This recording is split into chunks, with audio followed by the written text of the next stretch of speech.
If you're looking for a video on how to install a freshwater tank and the pump, this is the video. We're gonna show you how we take this tank that's blank, that has no holes, how to install all the through hole fittings, how to install the bulkhead fittings, how to seal them, how to install the pump that you're gonna need to run the fresh water out of this tank. And we're also gonna show you how we wire it and all the plumbing that you're gonna need for this particular project. So stay tuned, you're not gonna wanna miss this one. So we're gonna go over a couple of the things that we're gonna need for this project, and there might be a few things that are missing, but the main thing that we're gonna need, first of all, is gonna be a tank. We're gonna put a link in the description of where you could find the tank like this online, and you're gonna need a couple fittings like these, through hole fittings, or these bulkhead fittings. And we're also gonna show you where you could find these as well. You're gonna need some clamps like these, then you're gonna need some hoses to fill this water tank. You're gonna need a vent hose, and you're also gonna need a braided hose for pressure. You're also going to need some type of hose for spraying, a nozzle. We'll talk about this later. You're gonna need some sealant, and you're also going to need a pump, which leads us to today's video sponsor, which is Kohree. Kohree has provided us with this freshwater pump, and we're gonna be installing it today. So thanks to them, we're able to bring you this video. They've also provided us with a nice hose. It's a 25-foot drinking water hose. This is a really nice quality hose, and we're gonna show you how we set up this whole project. So let's get started. Your boat is probably different from ours. You're gonna have to see where you can put a tank on your boat. It might be bigger than 15 gallons, it might be smaller, and they make them all different sizes. So on our boat, we have two compartments that are below deck. In the front compartment, we have our fuel tank, and in this back compartment, and we're gonna have to put this tank under here because it doesn't fit in our bilge. When we got this boat, it didn't have a tank, but this boat was plumbed for a freshwater tank, and at some point it was taken out. But you can check this out over here. We have a fill and a vent hole here for a freshwater tank. So this goes down into this compartment, okay? And you can see in there the vent and the fill hose. We're gonna take these two compartments off. You might have to release some of this caulking that we have here, the silicone. This is also a good time to check our work that we did when we redid the tank and when we redid these compartments here. If you haven't seen that video, I'm gonna put the link up here. We redid this whole floor and these compartments from scratch, or we restored them rather. So let's try to pull this up and see what we got under here. Let's do a little sumo squat. Sumo squat. Sumo deadlift. Oh, there you go. You got it. Perfect. There we go. All right. Of course, when we want to do anything to the boat, it starts to rain. It's always the same story, man. We can't even mention it. We should start calling it something else. Like we're working on. For the boat. Like use a code name for it. We used to have a dog that my parents couldn't say the word walk in front of the dog, but they could spell W-A-L-K, and the dog didn't know. So maybe we can't say the word boat out loud because that's what summons the rain gods. This is the inside of the tank, and so no leaks or anything like that, and all the wiring is still in good shape. See all this water? That water is from condensation. If you have any pitting or anything like that, water can get in there from the condensation.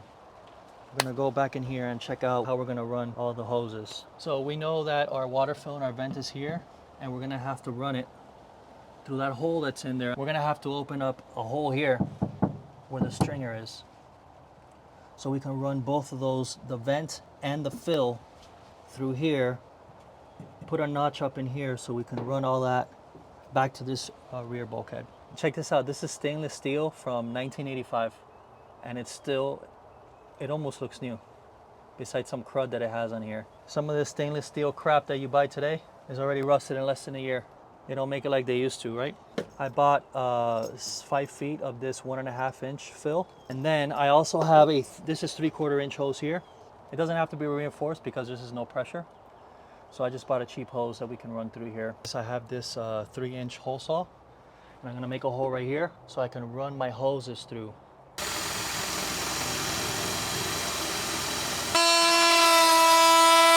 As you can see, we used our square saw. Get a multi-tool, you could use that too. We gotta coat that in resin to protect it. I mixed a batch of gel coat that I'm gonna use.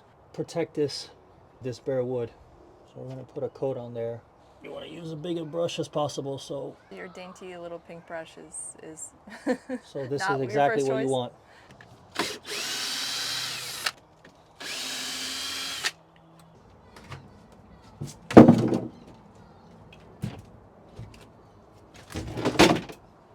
So where I'm gonna mount the tank is gonna be in here.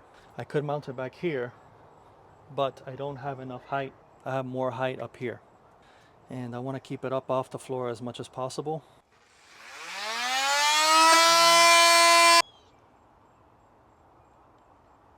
So this is my idea.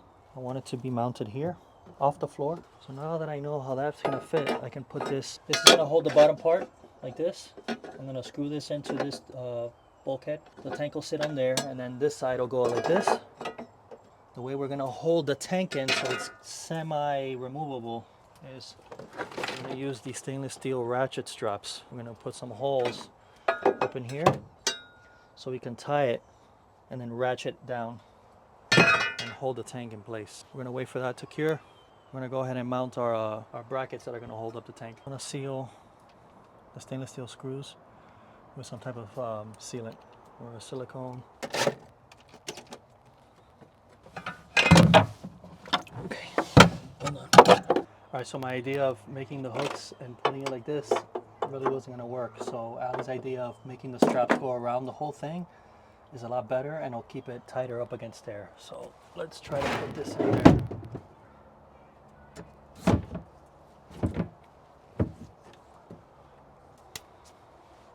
There. It's pretty solid. I mean, this thing's it's in there good. There it goes. Can you get that through there? Mm-hmm. Now we gotta make the holes for the through hole fittings. We're going to make a fill hole here, and this comes with 2 pieces. You can't use this because you're not gonna be able to fit your hand in there to do this. So this actually screws in. This is a reverse thread, and that's so you can screw it in to here. You need to make the right opening so you could screw it in. And then this piece screws in there, which connects to our fill holes. We have this piece. There's a through hole fitting. Everything that you see here is going to be in the link in the description below, so you guys can get it. So basically, this part is going to go on the inside, and it's going to stick out. This is a 3/4 inch hole, so this will tie in, and then this piece will go somewhere here for the vent, and the vent will connect to here. Then the last one is going to be, this is what's going to send, same size 3/4 inch, but this is a 1/2 inch connector. So it'll go through the tank like this, backwards, so you can actually screw it in, and I will show you how we do that.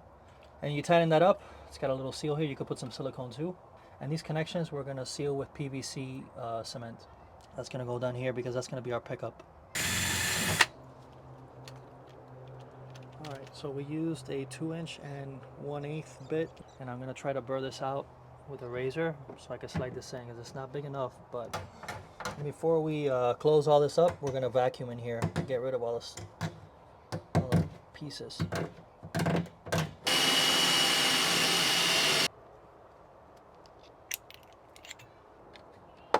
We did the hole for the fill, we did the hole for the vent. Now we're going to do the hole with the same 1.5.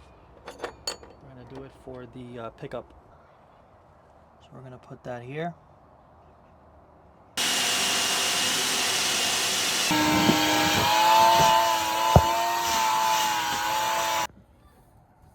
Alright. So we got a little wire here. So I'm going to use this to feed that through.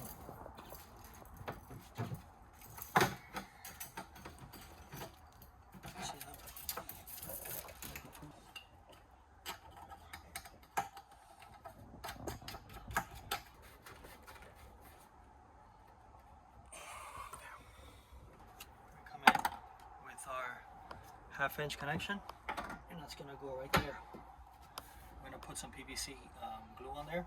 Now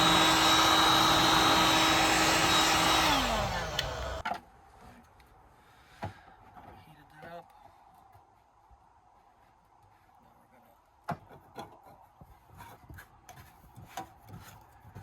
there's really no point to using Teflon. I mean, this is not a pressurized system.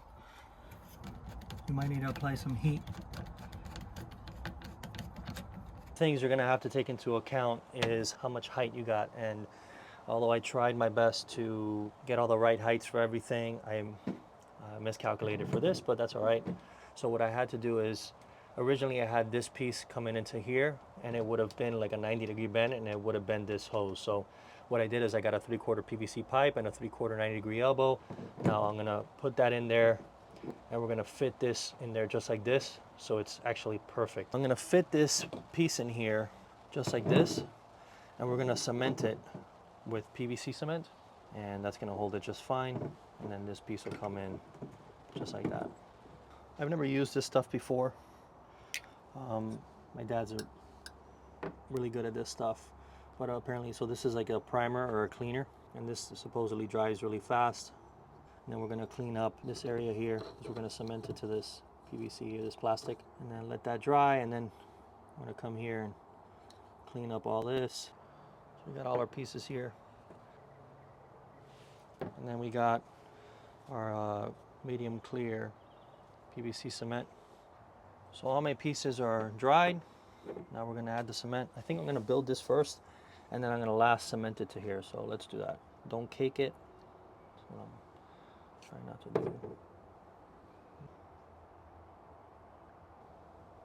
We're gonna come in. All right. Alrighty. That looks pretty good. Let's see how long it takes. 15 minutes for good handling strength, 2 hours to cure, so 15 minutes. Let that sit. We'll come back in 15 minutes. Let's put this stuff away. I'm sure you guys will let me know what I did wrong and how you can do it better, but we're gonna go ahead and start running the hose that goes to the pump. All right, so that's solid, that's in there. Could I have put the nut in there if I would have reversed it and then put like I did with this one? Yeah, but I wouldn't have had any space because it would have stuck out too far. So it is what it is. It's gonna have to stay like that. That's just a vent. And now we're gonna connect this reinforced hose into our 1/2-inch spigot here. All right, this is in. That has been cemented nice and tight. Now we gotta run this hose to the back, and then we gotta find the spot for the pump. All right, so we ran the hose all the way to where the fill is, or where the output is, which goes to this piece here. We're still trying to figure out where's a good spot to put the pump. The pump only has one way flow, and it has to be mounted this way or like this. So it has to be either like this, or it has to be mounted this way. And that flow is going back this way. And then I don't have space in the bilge. I don't have any more space back there to put anything else. We got that piece put in. Now we're gonna run that hose all the way down there. Alrighty. We have set up our pump. What I probably should have done is put that spigot over here, that through hole, to run it this way, but that's all right. This is what we got. All right, we got that tied in. I use these zip tie holders. That's probably not the best. I don't have any C-clamps, and I'm not gonna go to the store to get them right now. So eventually I'm gonna have to replace those with C-clamps, padded C-clamps, just to hold it, and so that that plastic doesn't dig into that hose. But I think it'll do for right now. And it's, you know, it's out of the way. It's out on the sides. We gotta wire up our connections here, and you're gonna need a few things. You're gonna need a marine grade heat shrink wire connectors like these. They come in different sizes. These are 16 to 14 gauge, which is the gauge of our wire, which is 14. You're also gonna need some wire strippers like this, and some crimpers like this. I'm gonna put these guys in here first. Our crimper. You want to tug on it, make sure it doesn't come off. You're gonna need a heat gun. You can use a lighter, but you don't want to burn the wire. So these are great, and they're really cheap. We'll put the link to all this stuff in the description below. That's how you do a good connection. Like this. I gave myself a little extra, just so we can put it up this way and nice and neat, just in case we ever need some more wire. So we ran our wires from the back of the water pump. These are gonna go to our switch up here. So I have a ground bus bar set up back here, which is this is where we're gonna connect our ground.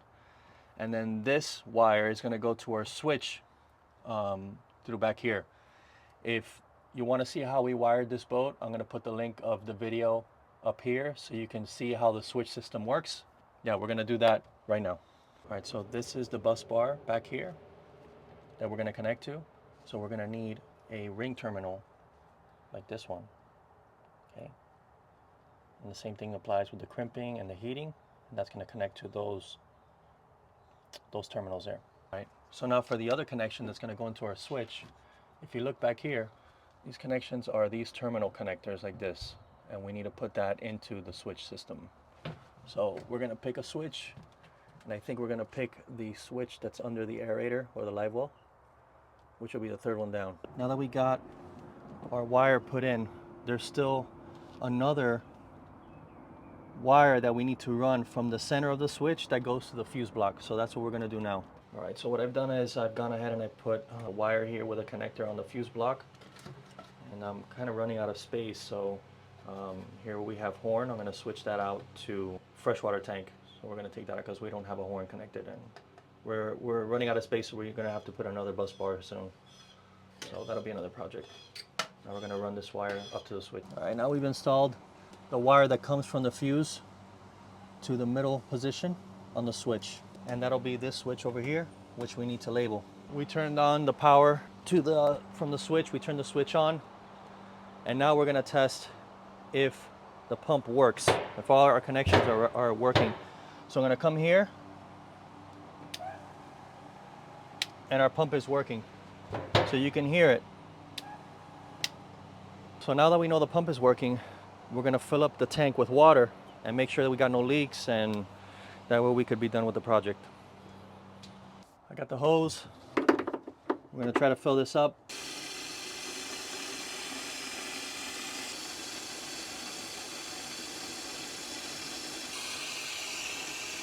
We finished installing the Kohree pump. So now we're going to turn our switch on, and that's going to engage the pump. So the pump is going to build up pressure, okay? And once it builds up pressure, it's going to turn itself off, so it's not constantly drawing. So it charges the system, okay? Now we're going to come over here, and our hose, everything's connected. This is our Kohree hose, and this is 25 feet of hose. And we're just going to, we actually had to use a male-to-male adapter, so we can use a regular nozzle that you would get at your local Home Depot. And then basically what you do is as soon as the system feels that the pressure goes down, it turns the power back on. I think we have it set on cone. Let's put it on jet. Yeah, there you go. See that? There you go. And this has 55 psi of pressure, so you get a decent amount of pressure. You can wash off your clothes. You can wash yourself off. You just put it on shower, right? You can shower yourself off, like when we're diving and stuff like that. We're getting into salt water. We want to wash yourselves off, get that salt water off of you. Yeah, our boat's pretty dirty, so we got to clean it. I'm doing some projects on it. Now, once we're done using the hose, we take it off from here. Then we can roll this hose up. This hose comes with this bag. All right, so you fit that in there. And then what we're going to do is we put it in one of these storage compartments in here. Well, this is our bait well. We stick it in there. Yes, you can get a coiled hose. There's different options. There's all types of different under the gunnel storage and things like that. We're really looking forward to using our freshwater tank the next time that we go out on the boat. It really is just a great tool to have on the boat, a real convenience. If you guys found this video helpful, please consider liking and subscribing, and we'll see you in the next one.